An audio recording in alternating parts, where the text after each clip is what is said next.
وَلَقَدْ آتَيْنَا لُقْمَانَ الْحِكْمَةَ أَنِ اشْكُرْ لِلَّهِ وَمَنْ يَشْكُرْ فَإِنَّمَا يَشْكُرُ لِنَفْسِهِ وَمَنْ كَفَرَ فَإِنَّ اللَّهَ غَنِيٌّ حَمِيدٌ۔ ہم نے لقمان کو حکمت عطا کی تھی کہ اللہ کا شکر گزار ہو۔ جو کوئی شکر کرے اس کا شکر اس کے اپنے ہی لیے مفید ہے، اور جو کفر کرے تو حقیقت میں اللہ بے نیاز اور آپ سے آپ محمود ہے۔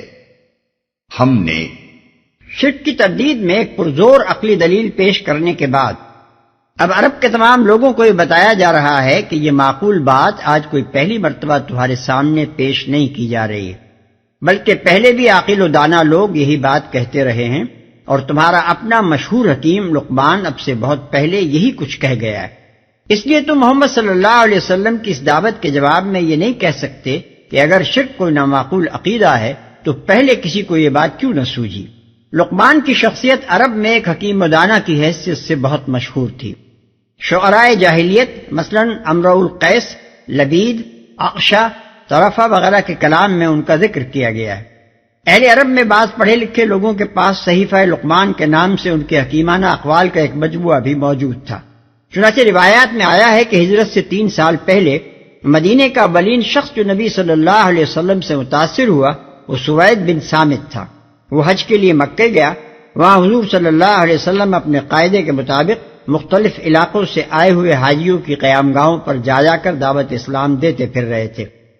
اس سلسلے میں سوید نے جب نبی صلی اللہ علیہ وسلم کی تقریر سنی تو اس نے آپ سے عرض کیا کہ آپ جو باتیں پیش کر رہے ہیں ایسی ہی ایک چیز میرے پاس بھی ہے۔ آپ نے پوچھا وہ کیا ہے؟ اس نے کہا مجلہ لقمان۔ پھر آپ کی فرمائش پر اس نے اس مجلے کا کچھ حصہ آپ کو سنایا۔ آپ نے فرمایا یہ بہت اچھا کلام ہے، مگر میرے پاس ایک اور کلام اس سے بھی بہتر ہے۔ اس کے بعد آپ نے اسے قرآن سنایا اور اس نے اعتراف کیا کہ یہ بلا شبہ مجلہ لقمان سے بہتر ہے۔ سیرت ابن حشام جلد 2 صفحہ 67 اور 69، اسد الغابہ جلد 2 صفحہ 378۔ مورخین کا بیان ہے کہ یہ شخص سوید بن صامت مدینے میں اپنی لیاقت، بہادری، شعر و سخن اور شرف کی بنا پر کامل کے لقب سے پکارا جاتا تھا، لیکن نبی صلی اللہ علیہ وسلم سے ملاقات کے بعد جب وہ مدینے واپس ہوا تو کچھ مدت کے بعد جنگ بعاث پیش آئی اور یہ اس میں مارا گیا۔ اس کے قبیلے کے لوگوں کا عام خیال یہ تھا کہ حضور صلی اللہ علیہ وسلم سے ملاقات کے بعد وہ مسلمان ہو گیا تھا۔ تاریخی اعتبار سے لقمان کی شخصیت کے بارے میں بڑے اختلافات ہیں۔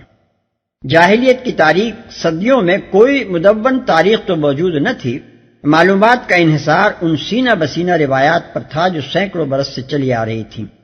ان روایات کی روح سے بعض لوگ لقمان کو قوم عاد کا ایک فرد اور یمن کا ایک بادشاہ قرار دیتے تھے۔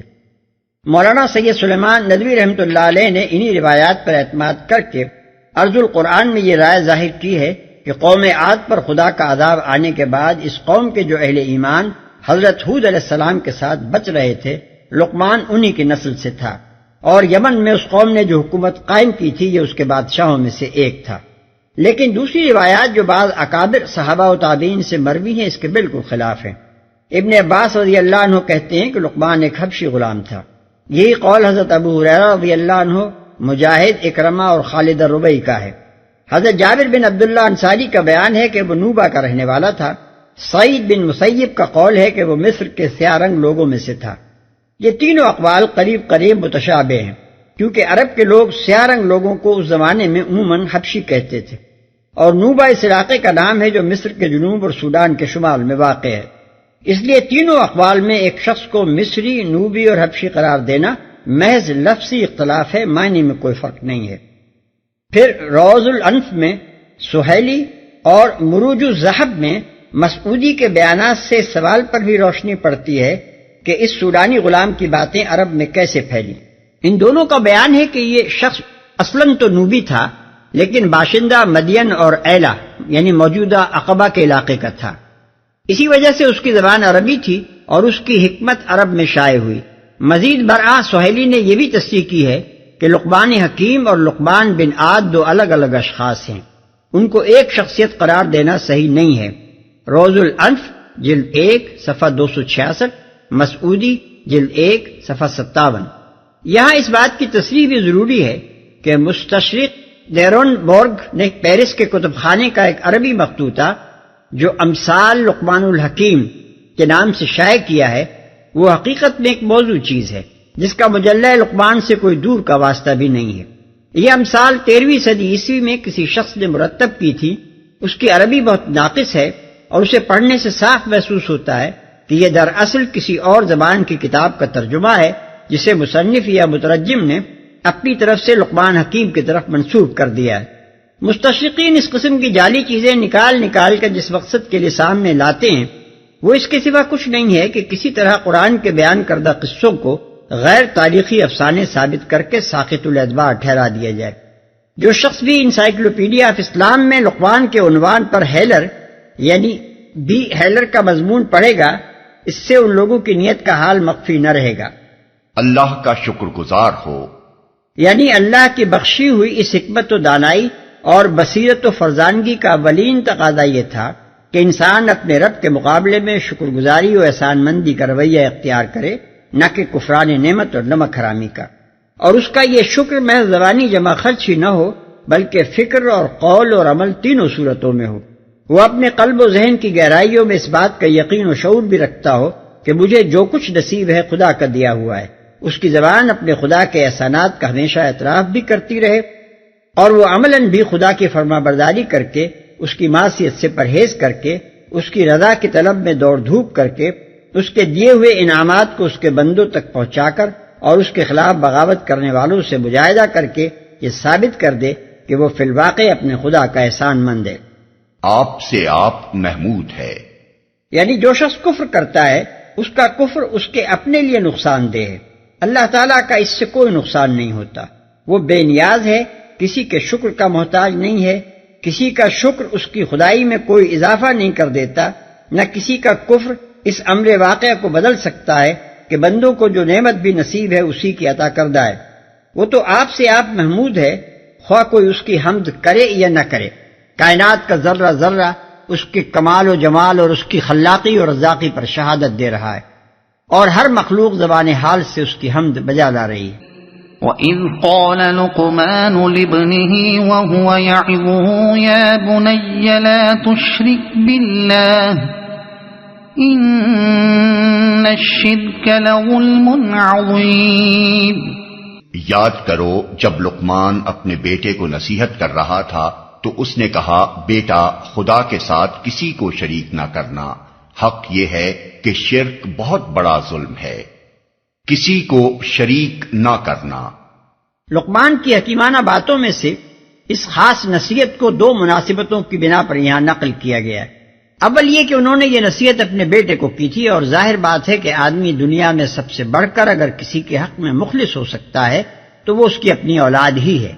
ایک شخص دوسروں کو دھوکہ دے سکتا ہے، ان سے منافقانہ باتیں کر سکتا ہے، لیکن اپنی اولاد کو تو ایک برے سے برا آدمی بھی فریب دینے کی کوشش کبھی نہیں کر سکتا۔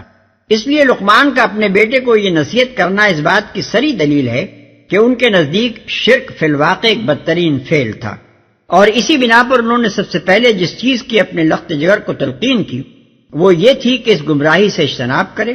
دوسری مناسبت اس حکایت کی یہ ہے کہ کفار مکہ میں سے بہت سے ماں باپ اس وقت اپنی اولاد کو دین شرک پر قائم رہنے اور محمد صلی اللہ علیہ وسلم کی دعوت توحید سے منہ موڑ لینے پر مجبور کر رہے تھے، جیسا کہ آگے کی آیات بتا رہی ہیں۔ اس لیے ان کو نادانوں کو سنایا جا رہا ہے کہ تمہاری سرزمین کے مشہور حکیم نے تو اپنی اولاد کی خیرخواہی کا حق یوں ادا کیا تھا کہ اسے شرک سے پرہیز کرنے کی نصیحت کی تھی۔ اب جو تم اپنی اولاد کو اسی شرک پر مجبور کر رہے ہو تو یہ ان کے ساتھ بدخواہی ہے یا خیرخواہی؟ شرک بہت بڑا ظلم ہے۔ ظلم کے اصل معنی ہے کسی کا حق مارنا اور انصاف کے خلاف کام کرنا۔ شرک اس وجہ سے ظلم عظیم ہے کہ آدمی ان ہستیوں کو اپنے خالق اور رازق و منعم کے برابر لا کھڑا کرتا ہے جن کا نہ اس کے پیدا کرنے میں کوئی حصہ، نہ اس کو رزق پہنچانے میں کوئی دخل، اور نہ ان نعمتوں کے عطا کرنے میں کوئی شرکت جن سے آدمی اس دنیا میں متمتع ہو رہا ہے۔ یہ ایسی بے انصافی ہے جس سے بڑھ کر کسی بے انصافی کا تصور نہیں کیا جا سکتا۔ پھر آدمی پر اس کے خالق کا یہ حق ہے کہ وہ صرف اسی کی بندگی و پرستش کرے، مگر وہ دوسروں کی بندگی بجا لا کر اس کا حق مارتا ہے۔ پھر اس بندگی غیر کے سلسلے میں آدمی جو عمل بھی کرتا ہے اس میں وہ اپنے ذہن و جسم سے لے کر زمین و آسمان تک کی بہت سی چیزوں کو استعمال کرتا ہے، حالانکہ یہ ساری چیزیں اللہ وحدہ لا شریک کی پیدا کردہ ہیں، اور ان میں سے کسی چیز کو بھی اللہ کے سوا کسی دوسرے کی بندگی میں استعمال کرنے کا اسے حق نہیں ہے۔ پھر آدمی پر خود اس کے اپنے نفس کا یہ حق ہے کہ وہ اسے ذلت اور عذاب میں مبتلا نہ کرے، مگر وہ خالق کو چھوڑ کر مخلوق کی بندگی کر کے اپنے آپ کو ذلیل بھی کرتا ہے اور مستحق عذاب بھی بناتا ہے۔ اس طرح مشرک کی پوری زندگی ایک ہر جہتی اور ہمہ وقتی ظلم بن جاتی ہے، جس کا کوئی سانس بھی ظلم سے خالی نہیں رہتا۔ وَوَصَّيْنَا الْإِنسَانَ بِوَالِدَيْهِ حَمَلَتْهُ أُمُّهُ وَهْنًا عَلَى وَهْنٍ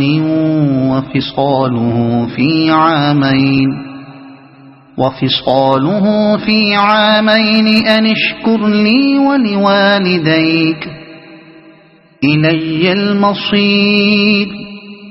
اور یہ حقیقت ہے کہ ہم نے انسان کو اپنے والدین کا حق پہچاننے کی خود تاکید کی ہے۔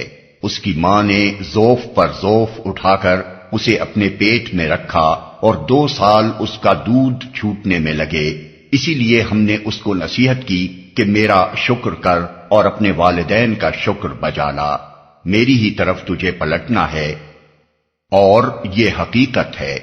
یہاں سے پیراگراف کے آخر تک کی پوری عبارت ایک جملہ معترضہ ہے جو اللہ تعالیٰ نے اپنی طرف سے لقمان کے قول کی تشریح مزید کے لیے ارشاد فرمایا ہے، دودھ چھوٹنے میں لگے۔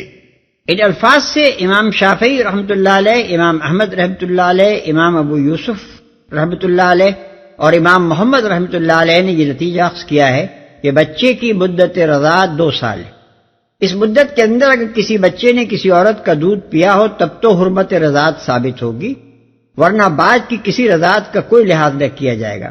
امام مالک رحمۃ اللہ علیہ سے بھی ایک روایت اسی قول کے حق میں ہے، لیکن امام ابو حنیفہ رحمۃ اللہ علیہ نے مزید احتیاط کی خاطر 2.5 سال کی مدت تجویز کی ہے، اور اس کے ساتھ ہی امام صاحب یہ بھی فرماتے ہیں کہ اگر 2 سال یا اس سے کم مدت میں بچے کا دودھ چھڑا دیا گیا ہو اور اپنی غذا کے لیے بچہ دودھ کا محتاج نہ رہا ہو تو اس کے بعد کسی عورت کا دودھ پی لینے سے کوئی حرمت ثابت نہ ہوگی۔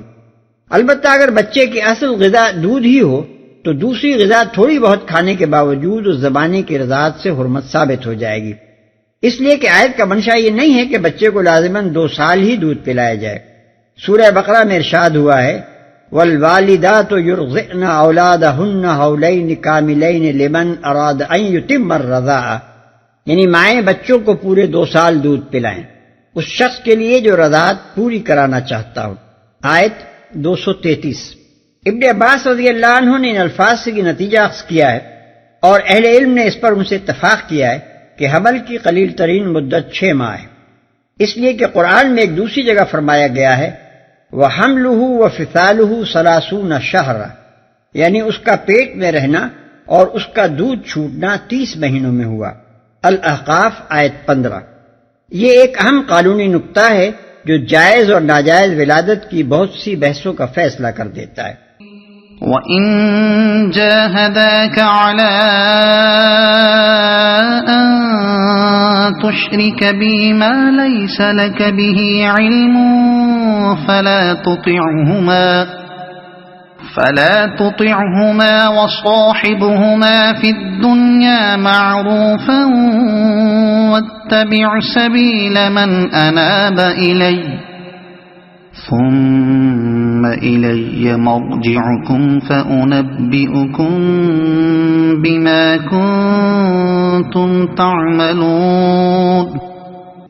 لیکن اگر وہ تجھ پر دباؤ ڈالیں کہ میرے ساتھ تو کسی ایسے کو شریک کرے جسے تو نہیں جانتا تو ان کی بات ہرگز نہ مان، دنیا میں ان کے ساتھ نیک برتاؤ کرتا رہے، مگر پیروی اس شخص کے راستے کی کر جس نے میری طرف رجوع کیا ہے، پھر تم سب کو پلٹنا میری ہی طرف ہے، اس وقت میں تمہیں بتا دوں گا کہ تم کیسے عمل کرتے رہے ہو۔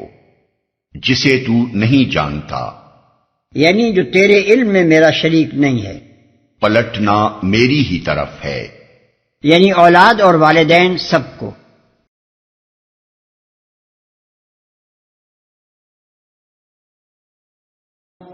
یا بنی انہا يصلها إن تك مثقال حبة من خردل فتكن في صخرة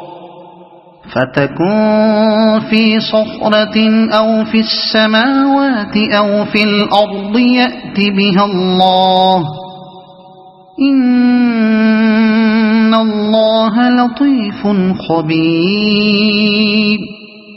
اور لقمان نے کہا تھا، بیٹا کوئی چیز رائی کے دانہ برابر بھی ہو اور کسی چٹان میں یا آسمانوں یا زمین میں کہیں چھپی ہوئی ہو، اللہ اسے نکال لائے گا، وہ باریک بین اور باخبر ہے۔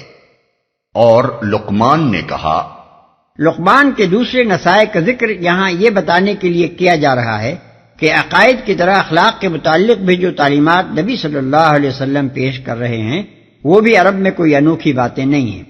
اللہ اسے نکال لائے گا، یعنی اللہ کے علم سے اور اس کی گرفت سے کوئی چیز بچ نہیں سکتی۔ چٹان کے اندر ایک دانہ تمہارے لیے مخفی ہو سکتا ہے مگر اس کے لیے عیاں ہے۔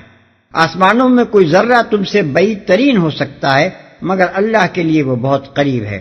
زمین کی تہوں میں پڑی ہوئی کوئی چیز تمہارے لیے سخت تاریکی میں ہے مگر اس کے لیے بالکل روشنی میں ہے، لہذا تم کہیں کسی حال میں بھی نیکی یا بدی کا کوئی کام ایسا نہیں کر سکتے جو اللہ سے مخفی رہ جائے۔ وہ نہ صرف یہ کہ اس سے واقف ہے بلکہ جب محاسبے کا وقت آئے گا تو وہ تمہاری ایک ایک حرکت کا ریکارڈ سامنے لا کر رکھ دے گا۔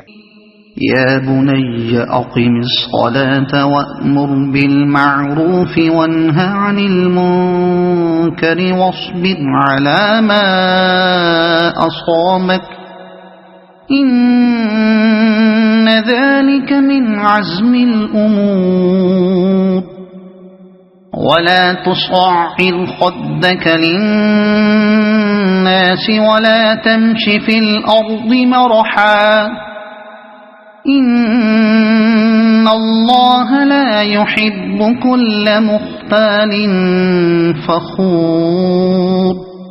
بیٹا نماز قائم کر، نیکی کا حکم دے، بدی سے منع کر، اور جو مصیبت بھی پڑے اس پر صبر کر۔ یہ وہ باتیں ہیں جن کی بڑی تاکید کی گئی ہے۔ اور لوگوں سے منہ پھیر کر بات نہ کر، نہ زمین میں اکڑ کر چل۔ اللہ کسی خود پسند اور فخر جتانے والے شخص کو پسند نہیں کرتا۔ صبر کر۔ اس میں ایک لطیف اشارہ اس امر کی طرف ہے کہ جو شخص بھی نیکی کا حکم دینے اور بدی سے روکنے کا کام کرے گا اس پر مصائب کا نزول ناگزیر ہے۔ دنیا لازماً ایسے شخص کے پیچھے ہاتھ دھو کر پڑ جاتی ہے اور اسے ہر قسم کی اذیتوں سے سابقہ پیش آ کر رہتا ہے۔ بڑی تاکید کی گئی ہے۔ دوسرا مطلب یہ بھی ہو سکتا ہے کہ یہ بڑے حوصلے کا کام ہے۔ اصلاح خلق کے لیے اٹھنا اور اس کی مشکلات کو انگیز کرنا کم ہمت لوگوں کے بس کی بات نہیں ہے۔ یہ ان کاموں میں سے ہے جن کے لیے بڑا دل گردہ چاہیے۔ منہ پھیر کر بات نہ کر۔ اصل الفاظ ہیں لا تصائر خدک للناس۔ سار عربی زبان میں ایک بیماری کو کہتے ہیں جو اونٹ کی گردن میں ہوتی ہے اور اس کی وجہ سے اونٹ اپنا منہ ہر وقت ایک ہی طرف پھیرے رکھتا ہے۔ اس سے محاورہ نکلا فلان سعر خدہ، فلاں شخص نے اونٹ کی طرح اپنا کلہ پھیر لیا، یعنی تکبر کے ساتھ پیش آیا اور منہ پھیر کر بات کی۔ اسی کے متعلق قبیلہ تغلب کا ایک شاعر عمر بن حی کہتا ہے کہ ہم ایسے تھے کہ جب کبھی کسی جبار نے ہم سے منہ پھیر کر بات کی تو ہم نے اس کی ٹیڑھ ایسی نکالی کہ وہ سیدھا ہو گیا۔ فخر جتانے والے شخص کو پسند نہیں کرتا۔ اصل الفاظ ہیں مختال اور فخور۔ مختال کے معنی ہے وہ شخص جو اپنی دانش میں اپنے آپ کو بڑی چیز سمجھتا ہو، اور فخور اس کو کہتے ہیں جو اپنی بڑائی کا دوسروں پر اظہار کرے۔ آدمی کی چال میں اکڑ اور اطراحٹ اور تبختر کی شان لازماً اسی وقت پیدا ہوتی ہے جب اس کے دماغ میں تکبر کی ہوا بھر جاتی ہے اور وہ چاہتا ہے کہ دوسروں کو اپنی بڑائی محسوس کرائے۔ وَاقْصِدْ فِي مَشْيِكَ وَاغْضُضْ مِنْ صَوْتِكَ إِنَّ أَنكَرَ الْأَصْوَاتِ لَصَوْتُ الْحَمِيرِ۔ اپنی چال میں اعتدال اختیار کر اور اپنی آواز ذرا پست رکھ۔ سب آوازوں سے زیادہ بری آواز گدھوں کی آواز ہوتی ہے۔ چال میں اعتدال اختیار کر۔ بعض مفسرین نے اس کا مطلب یہ لیا ہے کہ تیز بھی نہ چل اور آہستہ بھی نہ چل، بلکہ میانہ روی اختیار کر، لیکن سیاق کلام سے صاف معلوم ہوتا ہے کہ یہاں رفتار کی تیزی اور سستی زیر بحث نہیں ہے۔ آہستہ چلنا یا تیز چلنا اپنے اندر کوئی اخلاقی حسن و قوہ نہیں رکھتا، اور نہ اس کے لیے کوئی ضابطہ مقرر کیا جا سکتا ہے۔ آدمی کو جلدی کا کوئی کام ہو تو تیز کیوں نہ چلے، اور اگر وہ محض تفریحاً چل رہا ہو تو آخر آہستہ چلنے میں کیا قباحت ہے؟ میانہ روی کا اگر کوئی معیار ہو بھی تو ہر حالت میں ہر شخص کے لیے اسے قاعدہ کلیہ کیسے بنایا جا سکتا ہے؟ دراصل جو چیز یہاں مقصود ہے وہ تو نفس کی اس کیفیت کی اصلاح ہے جس کے اثر سے چال میں تبختر اور مسکینی کا ظہور ہوتا ہے۔ بڑائی کا گھمنڈ اندر موجود ہو تو وہ لازماً ایک خاص طرز کی چال میں ڈھل کر ظاہر ہوتا ہے، جسے دیکھ کر نہ صرف یہ معلوم ہو جاتا ہے کہ آدمی کسی گھمنڈ میں مبتلا ہے، بلکہ چال کی شان یہ تک بتا دیتی ہے کہ کس گھمنڈ میں مبتلا ہے۔ دولت، اقتدار، حسن، علم، طاقت اور ایسی ہی دوسری جتنی چیزیں بھی انسان کے اندر تکبر پیدا کرتی ہیں، ان میں سے ہر ایک کا گھمنڈ اس کی چال کا ایک مخصوص ٹائپ پیدا کر دیتا ہے۔ اس کے برعکس چال میں مسکینے کا ظہور بھی کسی نہ کسی مذموم نفسی کیفیت کے اثر سے ہوتا ہے۔ کبھی انسان کے نفس کا مخفی تکبر ایک نمائشی تواضع اور دکھاوے کی درویشی اور خدا رسیدگی کا روپ دھارتا ہے، اور یہ چیز اس کی چال میں نمایاں نظر آتی ہے۔ اور کبھی انسان واقعی دنیا اور اس کے حالات سے شکست کھا کر اور اپنی نگاہ میں آپ حقیر ہو کر مریل چال چلنے لگتا ہے۔ لقمان کی نصیحت کا منشا یہ ہے کہ اپنے نفس کی ان کیفیات کو دور کرو اور ایک سیدھے سادھے معقول اور شریف آدمی کی سی چال چلو جس میں نہ کوئی اینٹ اور اکڑ ہو، نہ مریل پن اور نہ ریاکارانہ زہد و انکسار۔ صحابہ کرام رضوان اللہ تعالی علیہم اجمعین کا ذوق اس معاملے میں جیسا کچھ تھا، اس کا اندازہ اس سے کیا جا سکتا ہے کہ حضرت عمر رضی اللہ عنہ نے ایک دفعہ ایک شخص کو سر جھکائے ہوئے چلتے دیکھا تو پکار کر فرمایا، سر اٹھا کر چل، اسلام مریض نہیں ہے۔ ایک اور شخص کو انہوں نے مریل چال چلتے دیکھا تو فرمایا، ظالم ہمارے دین کو کیوں مارے ڈالتا ہے۔ ان دونوں واقعات سے معلوم ہوا کہ حضرت عمر رضی اللہ تعالی عنہ کے نزدیک دینداری کا منشا ہرگز یہ نہیں تھا کہ آدمی بیماروں کی طرح پھونک پھونک کر قدم رکھے اور خواہ مخواہ مسکین بنا چلا جائے۔ کسی مسلمان کو ایسی چال چلتے دیکھ کر انہیں خطرہ ہوتا تھا کہ یہ چال دوسروں کے سامنے اسلام کی غلط نمائندگی کرے گی اور خود مسلمانوں کے اندر افسردگی پیدا کر دے گی۔ ایسا ہی ایک واقعہ ایک دفعہ حضرت عائشہ رضی اللہ عنہ کو پیش آیا۔ انہوں نے دیکھا کہ ایک صاحب بہت مزمحل سے بنے ہوئے چل رہے ہیں۔ پوچھا انہیں کیا ہو گیا؟ عرض کیا گیا کہ یہ قراء میں سے ہیں، یعنی قرآن پڑھنے پڑھانے والے اور تعلیم و عبادت میں مشغول رہنے والے۔ اس پر حضرت عائشہ رضی اللہ عنہ نے فرمایا، عمر سید القراء تھے، مگر ان کا حال یہ تھا کہ جب چلتے تو زور سے چلتے، جب بولتے تو قوت کے ساتھ بولتے، اور جب پیٹتے تو خوب پیٹتے تھے۔ بری آواز گدھوں کی آواز ہوتی ہے۔ اس کا یہ منشا نہیں ہے کہ آدمی ہمیشہ آہستہ بولے اور کبھی زور سے بات نہ کرے، بلکہ گدھے کی آواز سے تشبیہ دے کر واضح کر دیا گیا ہے کہ مقصود کس طرح کے لہجے اور کس طرح کی آواز میں بات کرنے سے روکنا ہے۔ لہجے اور آواز کی ایک پستی و بلندی اور سختی و نرمی تو وہ ہوتی ہے جو فطری اور حقیقی ضروریات کے لحاظ سے ہو۔ مثلا قریب کے آدمی یا کم آدمیوں سے آپ مخاطب ہوں تو آہستہ بولیں گے، دور کے آدمی سے بولنا ہو یا بہت سے لوگوں سے خطاب کرنا ہو تو لامحالہ زور ہی سے بولنا ہوگا۔ ایسا ہی فرق لہجوں میں بھی موقع و محل کے لحاظ سے لازماً ہوتا ہے۔ تعریف کا لہجہ مذمت کے لہجے سے اور اظہار خوشنودی کا لہجہ اظہار ناراضی کے لہجے سے مختلف ہونا ہی چاہیے۔ یہ چیز کسی درجے میں بھی قابل اعتراض نہیں ہے۔ نہ لقمان کی نصیحت کا مطلب یہ ہے کہ آدمی اس فرق کو مٹا کر بس ہمیشہ ایک ہی طرح نرم آواز اور پست لہجے میں بات کیا کرے۔ قابل اعتراض جو چیز ہے وہ تکبر کا اظہار کرنے اور دھوس جمانے اور دوسرے کو ذلیل و مرعوب کرنے کے لیے گلا پھاڑنا اور گدھے کسی آواز میں بولنا ہے۔